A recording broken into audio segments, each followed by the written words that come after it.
Chapter 22. Redemption. My cell door squeaked open. A girl in all black slipped inside and pushed the door until it was almost closed. She turned to face me. "Celeste?" I whispered. An amazing smile raced across my trodden face. I looked to my watch. 8:55, it read. Celeste said nothing. She flicked her mousy brown hair from her face. Her dark eyes looked glossy. Her scarlet lips trembled. She was giving me that look. She pounced. Her arms fell around my neck. My hands, confused, flung themselves high into the air, as if my body wasn't sure what she wanted even as she took it. Her eyes closed. Her lips met mine. Her lips were moist. Her breath was hot. Her mouth moved with mine. Our noses touched and our heads shifted together. My palms found their way to her hips. My hands felt so snug in the valley of her waist. I pulled her closer. Her arms tugged behind my neck. Our kiss was passionate. Fireworks went off in my brain. Sparkles surrounded my head. I could feel myself becoming dizzy, barely comprehending what was going on. She pulled her face away from mine. It took my eyes a while to focus, but when they did, I saw her beautiful face. "Wow," I uttered. "Hi," she said. The universe was hidden behind her dark eyes. I was transfixed. "What was that?" I asked. From the way I asked it, or simply the fact that I asked it, she raised an eyebrow. I mean, I really liked it. "You put your life on the line for me, James. I owe you that one." "Oh, right." I scratched the back of my neck. My cheeks were flushed red. "And for no other reason?" I asked. She ignored my question. "I should have trusted you. You really believed in me, James. I cannot believe that I threw that trust away." "Threw it away?" I asked. "When did you do that?" "When I left you on the floor," she said, running her hand in my hair. "You did not deserve that. Neither did Natalie. I should have trusted myself instead of questioning everything." "When did you throw Natalie aside?" I asked. "You saved her." "It is a big story, James. Let's just go." She kissed me on the cheek and grabbed my hand, dragging me to the door. "Wait," I pointed to my watch. "Vestus is coming for me any minute. He's going to remove my thread." "And you want to stay around for that?" "No, I mean, he's probably out there right now," I clarified. "We'll walk right into him." "Better than staying here, huh?" Celeste squeezed my hand. "Come on." There was a scream. It ran through the hallways like a lost wraith, the ghost of a woman. It was chilling, settling between an inhuman shriek of a Ceneva and the yell of a woman surprised. "Natalie?" Celeste dropped my hand, her eyes wide. She held her posed digits by her side and connected to the Quattro field. "Natalie?" I asked her. "Natalie," she responded. She gazed into my soul. "This is all my fault. We should have done this together. Where in this building would they have her?" "The lab," I said out of instinct. "Follow me." I went to open the door, but it slammed itself closed, locking us in. My jaw dropped in horror. I looked to Celeste. Her face was very similar. "What did you do?" she asked. Nothing, I swear," I rebutted. We both looked at the door and hurriedly tried to pry it open. A bucket of water splashed over my head. My ears were clogged, liquid pressing into my eardrums. My head felt full, like I'd dived too far into a reef. I clenched at my brain. "Boss will be happy with me," Miss Keaton boomed into my skull. "Caught Eva, Arkle, and Makey. Didn't even have to try." "Let us out," I yelled into my head, although I knew it was a stupid thing to yell. It didn't sound nearly imposing enough, and he really had no reason to open the door for me. "Tough chance," he said. "You two just have fun in the room. I think she's into you." And with that, the feeling of pressure lifted. Water fell from my ears in torrents. My head was pulled from the depths. I held it as my brain spun. "What was that?" Celeste asked. "Miss Keaton," I said. "He's trapped us in." "Like hell he did," she spat. "How much time does Natalie have?" "Why are you asking me?" "Because Vestus experimented on you, right? How much time does she have?" I looked at my watch. "I've got 0 minutes," I said. "Vestus didn't want hostages tonight." "But he would not remove her thread before running experiments," Celeste said. "He's too nerdy." She searched for the right word. "No," I agreed. "He wouldn't, but nothing he did to me involves screaming like that." Celeste huffed. "She just got caught then. A scream of surprise, not pain," she reasoned. "Would you say that we have less than 10 minutes? "Sure, it seems like 10 minutes would give him all that he needs." "Good." Celeste grinned. She rubbed her hands together and bit her tongue. When she released them, palms up, a powerful blue flame rose to a finger's height. It was thick and vibrant. "Do you see this flame?" she asked me. "Yes," I responded. It looked like her usual fire to me. "It is the third most powerful Eva flame in existence," she boasted. "Right behind the real Eva Arrol and the mother, Saint-Nevers." "Well, that's impressive, but what's your point?" I asked. "My point is that whatever this door is made of, they did not make it to withstand a bearer of the blue flame." "So," she said, drawing her sword in one hand, holding the fire in the other. Helical blue flames engulfed the weapon. "These hinges were not meant to withstand me." Not afraid of being burned, she plunged her whole hand into the helix and heated the sword directly. It started to glow red, way too hot to touch. Still, hitting the weapon, she lined up her shot with one eye closed. The door would open inwards. The hinges were on our side, but they weren't made of the easily removable variety. Satisfied with the sword, now on the verge of melting itself, Celeste swung it at the top hinge. There was a crash of metal. Her sword dinted over the hinge. The hinge remained unscathed. She roared and threw the sword to the floor. "Okay, better idea," I said. "You hit the hinge, and then I'll swing at it with my staff." Celeste's eyes were ablaze. Fire licked from her mouth, not metaphorically, but literally. She could breathe fire, and I only came to know that in this instant. She calmed slightly. "Fine, that's good," she grunted. She picked up the dented sword from the ground and flicked it out of existence. She pushed her hands up against the hinge now, a little tall for her reach, and let blue flames gush from her palms. They splashed out like hot liquid, their tendrils flailing like a jet of water on a brick wall. She grunted to contain their power. I summoned my staff. She pushed herself aside, and I swung on the hinge. It was a clean cut.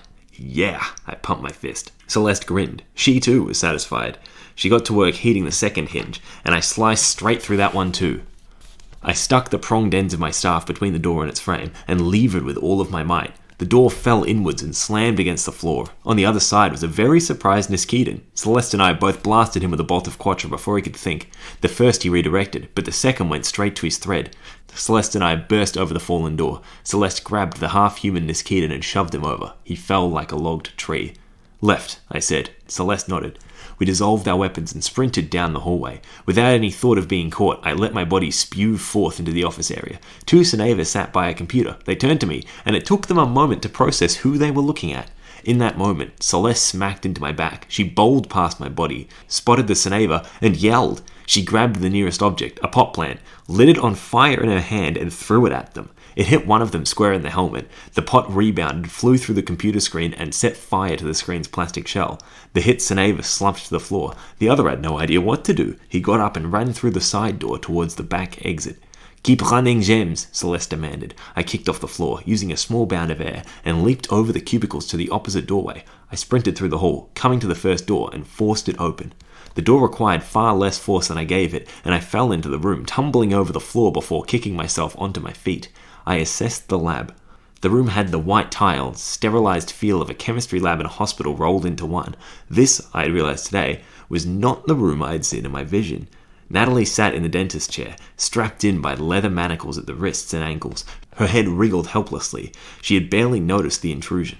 Vestas stood behind her, his right hand to the sky, wielding the thread removal device which arced with electricity. Lion's Foot stood to the left of the chair. He was stunned to see me. Vestas' eye caught mine. They angled upwards. He was grinning. He did not speak to us, as I would have expected him to, but he did appear to pause. Carbon, the thought came to me. The device is full of carbon. I extended my grip to it, the world swirling in slow motion. I clutched at the carbon in the plastic casing and in the circuit boards and went to pull away. Celeste slammed into the back of me. I stumbled on my feet, finally finding my balance. Vestas' grin broke through his helmet. Now he went to speak. "This must be my lucky." "Shut up," Celeste demanded. He frowned, but only slightly. "Okay then," he said. His hand began to plunge. I gripped again at the carbon in the device and pulled on it. Nothing happened. It was the feeling of pedaling a bike with a toothless sprocket or clicking a broken mechanical pen. Expectations of reality were slashed. Deep dissatisfaction and the fire of anxiety rushed through my body. I tried it again. "Feel it and do it," I screamed in my head. But that's exactly what I had done before. I reached, I pulled, and my quattro clicked over. I yelled. A fireball rolled over my left shoulder. Disguised in the plume of flames was a bolt of Celeste's blue quattro. Vestas would need to move to avoid the flames in the bolt. Vestas was standing behind Natalie. Therefore, the flames were headed for Natalie too. Patience and an open mind. The lesson from Kuvalik now ran through my thoughts. I took a deep breath, flames roaring past my head at the speed of honey, and calmed myself. My staff fell out of my soul and into my hand. I used it to connect to the air, and I used my connection to give it energy, to rush towards me. A gust blew through the room. The fire sat on the wind, deflected away from Natalie and up towards Vestas. He ducked behind the chair. Celeste's bolt singed Natalie's hair and crashed into the back wall. The paint on the tiles bubbled and boiled. Natalie screamed in fright. "Ah!" Lion's Foot unslung his long chain, and before it could hit the floor, he whipped it towards Celeste. The fire left her sword, and her sword left her hand as her arm was crushed against her body. The steel python constricted her and wrapped her up tighter than she could hope to escape from. Patience and an open mind, I repeated to myself. I felt again for the carbon in the device, threw my staff as Vestas stood again. I held tight, and I ripped away. Black clumps flew towards the pronged ends of my Seneva Shath. The device went up in flames, a half-complete circuit board flinging itself away and skipping across the floor. I shifted my attention towards the chain. While Vestas scrambled to the floor for the remains of his device, I swung my weapon down upon the heavy metal linkages. My diamond blade made a sizable slice into one link. I yanked it out and stamped my chunky silver foot upon it. Fight like a king, I told myself. Be yourself. Who even am I? I questioned the logic. I looked down, and the chain was broken under the force of my slashing kick. I smiled and leaped towards Natalie. I watched behind me as the chain surrounding Celeste, broken from its master, constricted further. Celeste stumbled and groaned. He controls the metal, you idiot, not the chain, I told myself off. I wrapped my slim mitts around the leather strap holding Natalie's left hand. I yanked it tighter, then unlatched it like a belt buckle. Natalie's hand screeched out of the block, slamming into the other buckle. Behind her, Vestas rose. I blasted a bolt of Quattro at his head, forcing him to duck, and clawed at the brace on Natalie's right foot. She kicked herself free, the wind of her booted foot scraping the tip of my nose, and jumped into action. Vestas leaped from behind the chair and into the room. Celeste, held in the metal, telekinetic grasp of Lion's Foot, levitated by the door. Natalie engaged her armor, becoming Zamel. She spun, conjuring water from the room into a deadly snake and whipped it at Vestas' face. His helmet spun on his head, and his body spun on its legs. He stumbled down to the floor again. I blasted a bolt of Quattro at Lion's Foot. He had to remove a hand from his chain to avoid its path. Natalie blasted one of her orange bolts quickly after mine. Dum! He lost enough concentration that Celeste, struggling against the heavy linkages, was able to break free in a fit of flames and rage. She tossed the chain back at its commander. The armor of Geneve crawled over her body. I let myself become Makey too. We ran through the door, dissolving our weapons so that we could move faster. After them! Vestas yelled. Electrical sparks cracked from the room. Strakos Gera! Alarms sounded. Their sirens bellowed, bouncing between the retro-futuristic metal walls. The three of us piled into the office area, one by one, falling into the first cubicle. Geneve went out of her way to sweep everything off the desk as we madly eyed for exits. That way, Zamel suggested, pointing left, to the back of the building. She ran, and before she could pass the cubicle, a metal door rolled shut at the end of the hall. She spun on the spot, running back to us. There was only one other way. Straight ahead. Come on, Geneve said. She sprinted, hands sparking with plasma embers. Plastic and corkboard walls melted in her presence. We burst through the opposite portal into a metal hallway. The room where we were running to had what looked like a huge television and a couch visible. A roller door slammed down, quicker than any of us could blink. It blocked the end of the hall. We skidded to a halt, looking behind us back to the office. Vestas and Lion's Foot were fast in pursuit. Lion's Foot bowled through the furniture, transforming depressing plastic plants into paintings of depressing plastic plants under his huge feet. I pushed the group ahead. There's another way, I yelled. I spotted the second exit, near the closed roller door, and on the left of the hall. I was honestly making false hope when I yelled it. It was pure coincidence that I was correct. I barged to the front of the girls, kicking off the right wall on a gust of wind to swoop into the secondary hallway. There was a wooden door in our path. I summoned my staff and cut through its deadbolt. It swung open into the mezzanine lookout office. With final, fate-filled bounds, I pressed off the floor into a sprint. The window slanted outwards over the factory floor. I built my momentum, and holding my pronged weapon like a spear in front of me, I leaped at the glass. The weapon made the perfect hole for itself, like a machete in styrofoam, but did not make a hole for the wielder. Shoulder first, I crashed into and finally through the window. I landed in a somersault on a pillow of air on top of the plane of broken glass. I rolled, flipped up, and sprinted away. Two adjacent panes of glass fell next to me, crashing like cymbals and spreading deadly chips along the cold floor. Zamel and Geneve landed in the rubble. Together, we ran away from the mezzanine in a line towards the side door. The alarm pelted and wailed overhead. A red light fanned around the factory floor. Shadows ran in circles, splaying themselves far into the back wall, chasing the beam of red around the room. There was a mighty crack of rubble. The concrete by the side door roared. It was flung aside to make room for a column of stone to block the exit. I skidded to a halt, my metal feet sliding on the heavy dust. I kicked up and ran towards the machines, to escape via the roller door. The whole factory floor shook now as I shouldered past a mill. A dust cloud exploded from the roller's base, and a massive rock wall stretched itself up in its wake. I stopped and turned and stared at Samel and Genevieve. Vesta stood on the mezzanine, guarding the broken glass office. Lion's foot crashed onto the factory floor with a thud. The earth cracked under his solid figure. All around, Ceneva were summoned by the warning bells wailing. They slunk from the shadows like manic hyenas, their teeth barred, their weapons flared. In their instinct chatter, they wailed for blood. There was silence, bar the whistle of hot autumn wind and the ambient buzz of alarms. Only Vesta's chuckle broke the stalemate. This was the calm before the storm. A moment to think. I examined the room. How could a keen be useful here? I asked myself. I looked at Lion's foot. He was too strong for me to confront head-on. In fact, I probably couldn't confront anybody in this room head-on. There were at least 5 Ceneva here. Vestas, Lion's foot, an indigo blue Ceneva by the side door, and at least 2 in the shadows somewhere, between the huge metal aisles. I could feel minimal carbon around me in the machining area, but the aisles of storage were full of carbon. That, and they provided excellent high ground for somebody who could bound between walls. If I could get up high, I could provide a lot of distraction, or even direct the battle. I smiled, nervously. Step by step, eager Ceneva writhed from the cracks and corners. Slowly, they advanced towards us. Okay, I whispered to Zamel and Genevieve. You take the big bronze guy, and I'll take everybody else. What? Zamel grabbed my arm. Okay, not everybody else, I admitted. But if I can get high enough, I can distract them all away from you two. Do what you need to do. We don't need to take down everybody to get out of here. Just the right Ceneva. That actually sounds pretty good, Genevieve admitted. Great, I grinned. Then it's showtime. I ran from the machines, away from the roller door, towards the clearing. Wild quattro shots passed me, scraping along my figure as I bolted out into the open. Lion's foot skirted my left peripheral. He was preparing to do something as I ran in front of him. 2 bolts, one orange and one blue, cascaded past his body. His attention was shifted. Vestas eagerly watched from up high, not involving himself. On my right, there was a godly crash of electricity. It was probably aimed at me. I could feel its tentacles caressing me. I tried not to think about it. Standing before the center shelf, its floor-to-ceiling mass of iron and wood obscuring my whole vision, I pushed down on the air around me. I blasted into the aisle, onto the adjacent wall of boxes. Bolts of quattro followed me. Some were very close. Some were unbelievably poorly aimed. Again, I tried not to think about it. My distraction is working, is all I told myself. I climbed up by bounding between the shelving faces, leaping the valley between the scaffolding stacks. I had one more leap to get on top of this shelving. On a blast of wind, I cast myself off over the gap.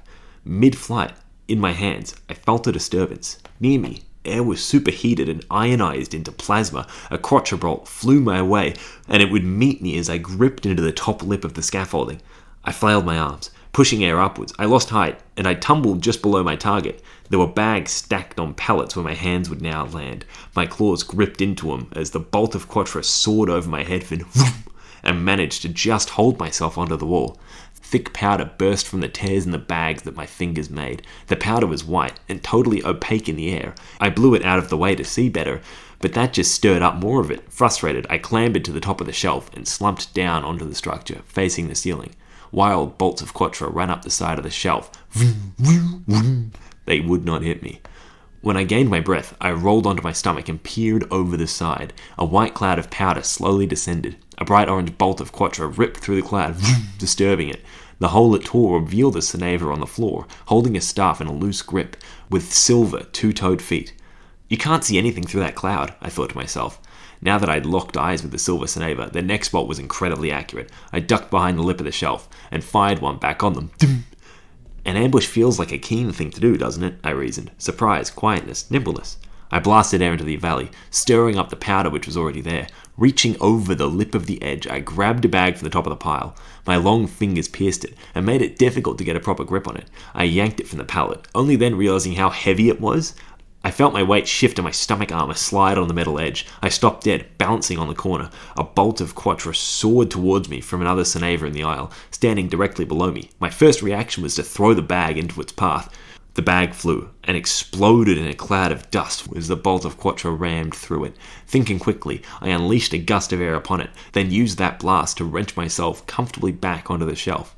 Powder spread over the valley of the aisle. It was thick, opaque, and drifted slowly. I stood tall behind its cover and blasted air downwards. The thick cloud descended like heavy fog. I had 2 Ceneva in my trap now. But you can't see them, the thought came to me. I held my hands out to sense air and carbon in the room. Boxes glowed bright yellow on the heat map in my mind. They were full of carbon. Interestingly, the Ceneva had no carbon in them, and neither did the powder. My spatial senses were almost totally blocked by the dust. The air bounced around between particles. It was a field of pure chaos to my fingertips. I squirmed, trying to comprehend it. Still, beneath the floor of the cloud were the waists and legs of Ceneva visible. I located my first target, the Ceneva directly below me, and grinned. I jumped from the edge, far enough into the aisle to land atop the enemy, but had failed to consider one thing. How do I land? I peered in horror up to the ledge now too far away to grab onto, and down to the thick cloud which raced towards my feet. Sure, I'd jumped from heights before and landed on air, but never had I jumped from near the ceiling of a factory.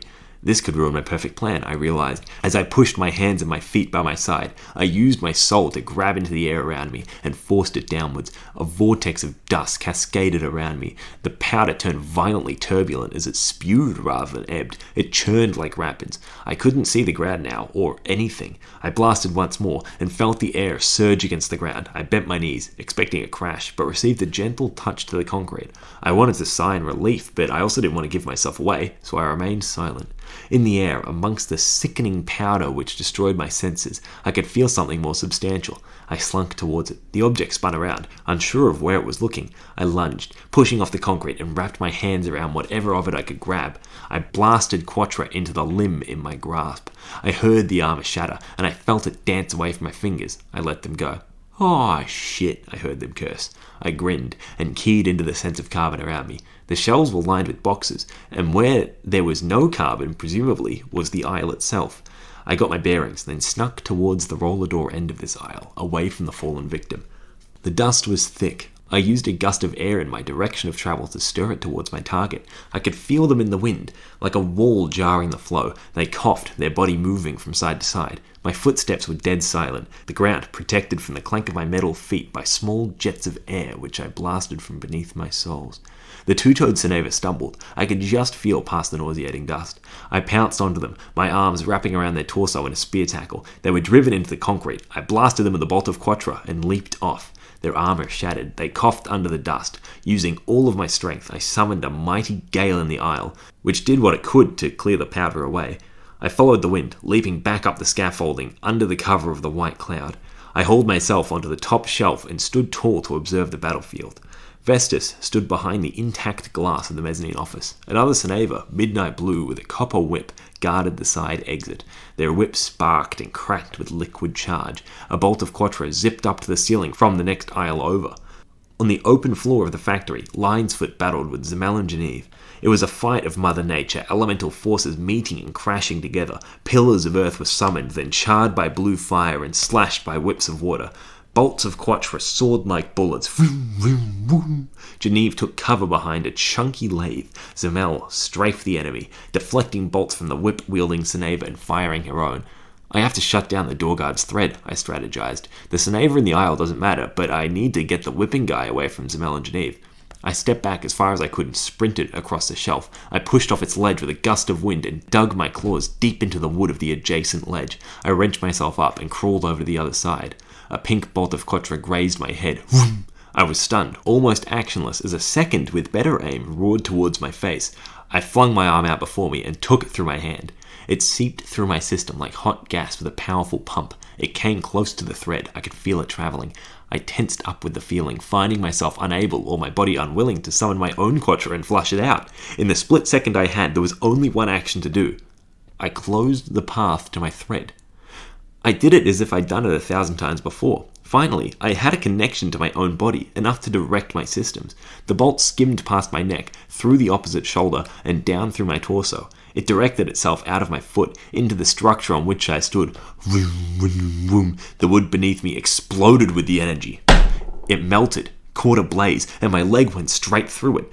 Now I straddled the metal ledge of the shelf. The Cenava below ran to me. They fired again, but it was badly aimed and I could dodge it from my position. I flipped myself over, clinging onto the roof of the shelf.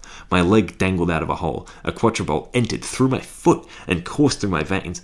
I pulled my leg through the hole and, closing off the connection to my thread again, let the bolt redirect itself. It came out through my left hand, aimed to the sky, and dissipated itself through the roof. I took a moment to find my head. I had a plan here. I felt for the carbon again. My soul, like all Cenava's souls, had a limited reach. I had about a 10-meter radius or so to work with, but it would be enough. I stood tall over the ledge. The Cenava prepared to fire. I gripped into the carbon, as much of it as I could grab, and ripped it towards me. Bonds snapped, trillions at once. The force of pulling yanked me off the ledge of the shelf. I fell, and a wall of fire from the boxes, torn of their carbon, rose. The flames were so hot that metal buckled. The Cenava screamed. I screamed. We all scream for ice cream. I screamed, falling headfirst into a free fall towards the wall of fire. They ran, but I could not. There wasn't enough time to reposition myself, to get my feet facing downwards, and then to cushion my fall with them to a stop. My weirdly aerodynamic shape streamed through the air towards the hard, fiery ground. Flight is the right of a king, right? I reasoned. How do planes do it? More pressure down, less pressure up. That's how planes did it. I knew that from physics classes with Natalie. My hands were by my side. Wind soared over them, on the top and bottom. I held onto the air. I'm not really sure how I did it, but I twisted my soul through my fingers and split the stream. At my command, the stream which flowed over my body sped up, and the stream below slowed down. According to Bernoulli, slow fluids have higher pressure. It was intuitive in the moment, and the laws of physics backed me up. The tilt of my body shifted. My stomach angled towards the floor. I concentrated harder on altering the streamlines over my body. Just moments from impact into the hard concrete, I dug hard and pushed with all of my might onto that overhead flow. I swooped at the ground. My body pulled up, bursting through a wall of fire. As I charged through the liquid heat, the metal shelving units buckled to failure. They collapsed over the aisle. It rained fire over my feet as I zoomed away at high speeds. I pulled up, soaring to the height of the tallest shelf. As I slowed, I veered left, landing atop the next shelf end. I gripped my claws into it, breathing frantically, in absolute disbelief. That wasn't flying, I reasoned, but sweet cheese if it wasn't close. That's gliding. This is fighting like a keen. I yelled ceremoniously and pumped my fist. The section I was holding onto creaked, melting underfoot. I leaped from it as it crashed down, vaulting the gap and clawing onto the side of the last shelf before the door. Mr. Electric Whip, now in range, cracked his weapon in my direction. The arc of liquid charge raced towards me. I ducked behind the corner of the aisle, but the electricity couldn't touch me even there. It was grounded by the metal of the scaffold, racing towards the concrete. I clambered to the top, but the Cenava continued to throw sparks at my feet. I reached the top of the stack. By this point, I'd used every conceivable trick I could have conjured.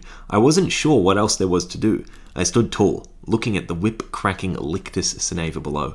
He snarled at me, the whip's cable arcing with sparks. He flung its end, and it clawed at the leg of the scaffold I was on. Straining with all of his might, he yanked the whip. It burst with brilliant blue plasma, melting the leg of the shelving and shearing it straight through. The structure creaked and groaned. My eyes widened. I fired a bolt of quattro at him, but he whipped it out of the air with a crack of his cable. I fired again, and once more he absorbed it through his shaft with ease. I gulped. Okay, solve this like a keen, I reminded myself. There's no bags of powder around here, no boxes to make fire. I probably shouldn't swoop at a man with an electric whip.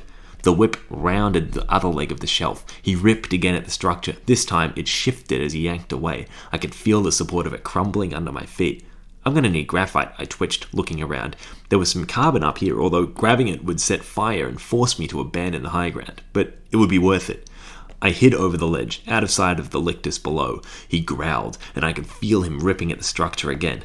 From the wood in the pallets and shelves and the cardboard in the boxes, I pulled a solid clump of carbon. A fire roared below as the black mass raced into my hand. I condensed it into graphite and shaped it into a rod the size of my staff. The shelf groaned under the fire and attack from below. It leaned, about to fall. Without a run-up, I dived off the edge head first for my friend below. His grin was maniacal. He licked his lips behind his helmet. His eyes keyed in on me. His hand shook, ready to strike with the cable as it buzzed. I held the graphite rod from its top at arm's length away. I controlled the air around my body, as I had done before. I can't believe I'm doing this, was the thought to cascade through my buzzing mind. I could barely pull up before, and now I'm trying it one-handed. The midnight blue Seneva salivated eagerly. I swooped in close, preparing to pull up. He wrung his arm back and slung it towards me. I readjusted the rod and intercepted the dangerous copper whip just as it coiled.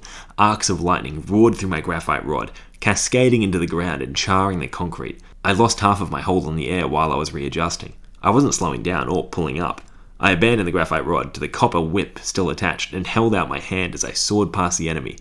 I shot a bolt of quattro right into his unsuspecting face. I had but a moment to regain myself as he screamed in pure anguish. He foamed at the mouth as if it were an attempt to distract me. I flung my hand back to my side and tore it through the wind currents under my body. I tried desperately to grind the gust below me to a halt, but in my haste, I did it unevenly. The pressure differentials were in whack. My body twisted and spun, and I totally lost control. I flailed my limbs, pushing air in any which direction to try and gain stabilization. I crashed into the floor, shoulder first, narrowly missing the machines on my right. Once on the floor, I blasted air to bring myself to a halt, and sprung up. My shoulder hurt, but not nearly as much as taking a concrete pillar to the gut did the other day. This was on the level of armor bruising, not denting. I needed to get up and help. Over the machines, I could see Vestas, now desperate, joining the fray. He climbed down from the mezzanine, making sure to use the safety ladder as he did so. This will be my last chance, I thought. I don't think we can win a 3-on-2 against Vestas and Lionsfoot.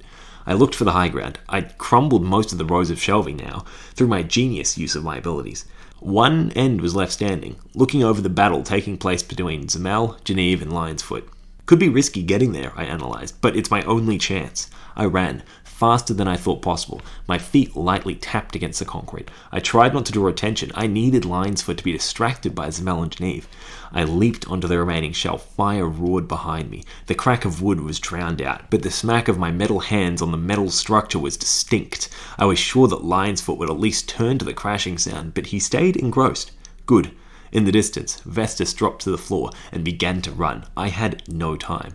I launched myself as high as I could, leaping twice up the structure, almost to the top. High enough is good enough, I reasoned. Lionsfoot was facing away from me, his neck exposed to me. I had the perfect opportunity to strike on a shot that he could not redirect, a tackle straight to the neck. A shot straight from my hand to his neck would have to be unstoppable, entirely unannounced and too close to the thread to redirect. Without thinking, I sprung from the shelf. The final shove of my jump forced it to crack and squeal. Behind me, it fell. Last chance, Tiger. Again, I controlled the air around my body. Without the proper height, I didn't gain as much speed as I would have liked. In fact, it became clear that I wouldn't make it all the way to Lionsfoot at all. I panicked. Vestas yelled, to warn Lionsfoot, and I panicked harder. Desperately, I released a good portion of my grip on the air. I plummeted. Lionsfoot half glanced in a free second. I couldn't be sure if he'd seen me. I had to make this perfect. Inches from the ground, at bullet speed, I tore at the air over my body. I pulled up violently and pushed off the ground with a blast from my feet. From the bottom of my swoop, I shot off like a jet, pounding towards the enemy. I held my hand out. I opened my claw, ready to grab at his neck. Honing in with insane speed, I tensed for impact. His hand flung itself up to meet mine perfectly. In a millisecond, the bronze Seneva's meaty paw had wrapped itself around my wrist. I fired my bolt of quattro, but it missed as my hand was jerked, instead nailing Zamel straight in the face. The bronze Seneva's feet clung into the solid ground. His hand wrenched into my wrist tightly. My velocity was whipped out of my control, and I wound in a circle around his head, hanging off my limp arm, until he released me like a hammer throw. My body rammed into Geneve. I knocked her hard into the floor, and there was a quattro bolt waiting for each of us as we skidded to a halt. I was so dazed that I couldn't be sure who had fired it. Celeste threw me off her. I rolled lazily away. "Ha!" Vestas shrieked. Without quattro, I couldn't see the joy in his smile. He clapped his hands together, trying to stop himself from jumping around. "Lionsfoot, you're the best agent Hessig has ever sent to me, I swear." He patted the giant bronze Seneva with the stern face. Lionsfoot did not respond. Vestas ran over to us. He had cuffs on his arms, taken from the mezzanine most likely, and prepared to put them on us. Celeste jumped up to run, but she paused when he aimed his staff at her. "This will hurt way more without the armor, darling," Vestas warned. "I'd choose carefully." Celeste paused, then grabbed my arm to pull me up. Vestas' eyes narrowed. He channeled his energy. drawing on it from his thread. I could see the sparks beginning to spit from the edge of his golden axe. An iron chain wrapped around his waist. Lion's Foot pulled on it hard, ripping the scientist off his feet and nailing him to the ground. The bronze snaver put his bulky metal knee down on Vestas, wrapped his monstrous hand around the scientist's neck, and fired a bolt of Quattro. Immediately, Vestas' armor shattered off his body. He yelled in surprise, but unsurprisingly couldn't move from under the great force of the bronze snaver. "Unkind regards, Vestas," Lion's Foot said to the man, middle-aged and skinny, with a bad taste in shirts. "Come on," he said to Natalie, Celeste and I. "We're getting out of here." What do you mean we? Natalie and Vestas burst in unison. They glared at each other with red faces. "You're abandoning me and taking Eva our gold? That is just greedy," Vestas sulked, still under the mighty metal shoe of Lion's Foot. Lion's Foot huffed, dismembered his chain, and used its linkages to bolt Vestas to the ground. "Firstly, you're planning to take my thread too, so I'm not staying here. Secondly, I'm not taking anybody, and I'm not selling them either." He was adamant. His tone was so innocently defensive that it seemed impossible that he was lying. "I wasn't going to take your thread," Vestas insisted. "I'm a Snaver of Earth. I can hear your conversations through the floor." Vestas quickly shut up. The red in his face turned from rage to embarrassment. "Excuse me, but what makes you think that we're going with you?" Natalie spat. Her anger was palpable. Her hands shook in rage as she found herself powerless against a Snaver of Earth. "Not to be funny," the American Snaver said, slamming his palm downwards. The concrete blocking the door sunk it back into the ground. "But I don't know how you expected to get out of here without me helping you." "Oh, no you don't," Natalie held a finger to his face. Fear crossed his eyes. "That's not how this works. You explain yourself this fucking instant." He gulped at the stern demand. There was a ruckus behind us, and the last Snaver, the one I hadn't bothered to defeat, ran from between the flames in the aisle. Like a hero, spear pointed, they were ready to win the day. Lion's Foot stomped his foot down and shoved his hand upwards. A pillar of earth rocked into their side, knocking them across the floor. He fired a bolt of Quattro, which successfully neutralized them. Lion's Foot turned back to us and let his armor recess. His face was more frazzled than it appeared before. "Look, I can't explain here. Take me somewhere private so we can talk." "Oh, sure, so you can abduct her," Natalie pointed to Celeste. Celeste's face filled with offense. "Look, that's Celeste Bouvet, Geneve, not Eva Argol. I know that, and I'm not here for money," he pleaded. He was genuine, I was certain of it, but Natalie berated him further. "How do you know that?" Natalie growled. "Because I've been following you," he pleaded desperately, then covered his mouth at the admission of his actions. I mean, you knew that, right? You had to have known that." "How much more do you know?" Natalie grunted. "I know enough," he guiltily admitted, "but I can't say anything here, or I'll just put us in danger. Please, take me somewhere to explain." "Boy, you're already in deep danger," Vestas said. "Shut up, Vestas," Natalie yelled. Silence fell. Her teeth were barred. Look, Natalie, we have to move quickly before everyone comes back online," I pleaded with her. Her head snapped around to me, her rage following with it. "You trust him?" she asked me. "Yes, I do," I said. "If he wanted to take us, he would have overpowered us by now. He gave me good advice yesterday, and he saved our asses just now." Natalie squinted. She turned to Celeste. "I trust him too," Celeste admitted loudly, before Natalie could ask. "His aura is pure." "What, you trust this guy, but you didn't trust James or me enough to come back and save him?" she asked, her voice quiet but laced with scorn. Celeste blushed. "His aura is good, Natalie. I've been fooled before, but this man is genuine right now. Your soul is genuine, and so is James's. That's why I had to come back for James. You were never lying."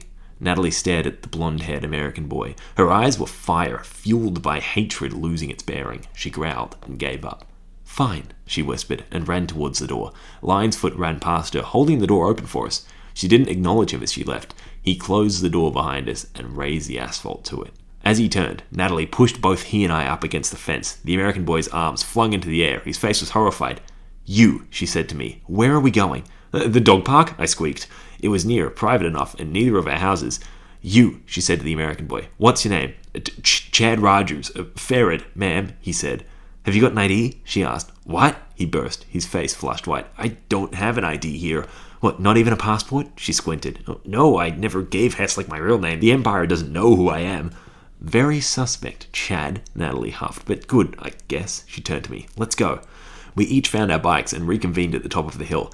I led the pack off, up the trail to the dog park. The park's view overlooked the warehouse, the train line, and the neighborhood. It was a sea of lights sprinkled onto a black canvas. In the distance, the flashing lights of a plane made up for the lack of stars in the dead sky. The moon hung low, and orange on the horizon. We each took a seat in the secrecy of the spitting pod. Chad told his story.